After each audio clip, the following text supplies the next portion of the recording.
Hello, Ma'am Agnes. Good day. I am Abigail Argozaga of BPA 2S3, and in this video, I am going to show you my PowerPoint presentation with the topics of first is Philippines promoting good governance through performance-based grants. Second is the participatory governance the Philippines experience, and third is the towards greater local democratic governance. First is the Philippines promoting good local governance through performance-based grants. What did the commitment seek to achieve and why is this important? The government of the Philippines decided the best way to encourage openness was to reward it. Their push for good local governance incentivizes the two pillars of strong, responsive government, good performance, and good housekeeping, and makes the award process open and transparent, in line with the Aquino administrative's aims for good governance. The Department of the Interior and Local Government, or DILG, launched two programs that seek to promote and incentivize it at the local level: the Seal of Good Housekeeping and the Performance Challenge Fund. How did you go about implementing the commitment? Who were the key advocates both within and outside of government during the implementation phase? The Seal of Good Housekeeping assesses local government units or LGUs on whatever they attain minimum governance standards. In the initial phase of the program, LGUs must meet two standards to be conferred with the Seal of Good Housekeeping. First, the LGU must comply with full disclosure policy by posting budgetary documents online and in their bulletin boards. Second, the LGU must have no serious negative findings in its annual audit report published by the Commission on Audit. What are the key factors in allowing this effort to succeed? What are the emerging opportunities as a result? The Good Housekeeping Seal and the Performance Challenge Funds were supported by a series of road shows known as the Tapatan Road Shows and set up by the then Interior and Local Government Secretary Jesse Robredo. The road shows were held in various regions of the country and aimed to increase the level awareness, participation, and compliance of local officials and various stakeholders. Civil society was a vital part of the two new incentive programs. Civil society organizations were able to become members of regional and provincial teams that reviewed and validated the assessment reports on good housekeeping. Next is people power and rise and fall of Philippine president. People power and rise and fall of Philippine president. The current demonstration in the streets of Manila, the hysterics Philippine press karma and the rumors flying. With the breeze about President Joseph Estrada, alleged ill-gotten wealth, vices and corruption, and co-events in the country which toppled the authoritarian Marcos regime. Their 1986 experience thus taught the Filipinos that they could bring changes in the government if they remain vigilant and if they participate in the process of governance themselves. Participation in governance.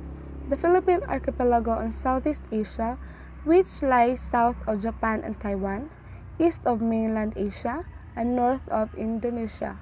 Its 70 million population are mostly of Malay extract, but half Chinese and Spanish racial influences period while speaking languages from the Malayo-Filipinian linguistic family. Its long history of colonization have turned out a people imbued with Spanish and American characteristics. 400 years, Spanish colonization turned most of its native animist population into Catholics, except for the Muslim in the south and pockets of its ethnic communities period 1896 People Power event held at the EDSA period Paris of 1898 and the change in colonial master period, the American brought to the Philippines a system of public education and introduced an alien form of politics and government.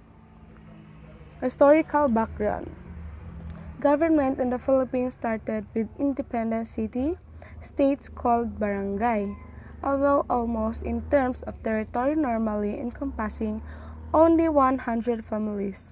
The barangay government, led by the Dato, who was supreme in all spheres period, barangay was supplanted only by considerations where barangay united through peace pacts or the spoilage of war. Spanish colonization reduced the status of the barangay to mere barrios, their heads cabeza de barangay having had the only major function of collecting taxes for the central government in Manila. Although the Spanish king installed provinces or provincias, jamás cities cabildo and municipalities pueblo. Those local government established only served as extension arms of the Manila-based central government. Governance as partnership between the local government and the people. Aware of the powers provided by the local government code to allow local government officials to be creative and innovative in the formulation and implementation of programs and projects. Several governmental and non-governmental bodies have initiated awards to encourage local government and communities to exercise full use of those powers. The next topic, and this would be the last, towards greater local democratic governance.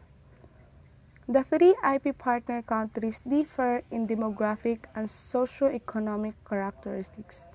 Namibia has a small population with higher per capita gross domestic product or GDP, but also the highest national income inequality in the world. In all three countries, agriculture contributes a significant proportion of GDP and employ at least half of the population, the majority of whom are living in natural areas. Before the arrival of the Spanish in the 16th century, most people lived in small, independent villages called barangay, each ruled by a local paramount ruler called a dato. The Spanish later founded many small towns, which they called poblaciones, and from those centers roads or trails were built in 426 directions. Like the spokes of a wheel period along the roadsides, arose numerous new villages, designated barrios under the Spanish, that were further subdivided into smaller neighborhoods called sitios. Elements of both Spanish and indigenous local settlement structures have persisted into the 21st century period in the country is divided administratively into several dozen provinces, which are grouped into a number of larger regions. The National Capital Region in Metro Manila has a special status, as does the Autonomous Region in Muslim Mindanao in the far south. Each province is headed by an elected governor. The provinces collectively embraced more than 100 cities and some is 1,500 municipalities. The poblations are now the central business and administrative districts of larger municipalities. Although contemporary rural and urban settlement revolves around the population, the population is typically concentrated in the surrounding barangays, reinstated during the Marcos regime as the basic unit of government period, the barangay, which number in the tens of thousands, consist of communities in fewer than 1,000 residents that fall within the boundaries of larger municipality or city. Municipalities and barangay all have elected officials. That's all, ma'am. Thank you.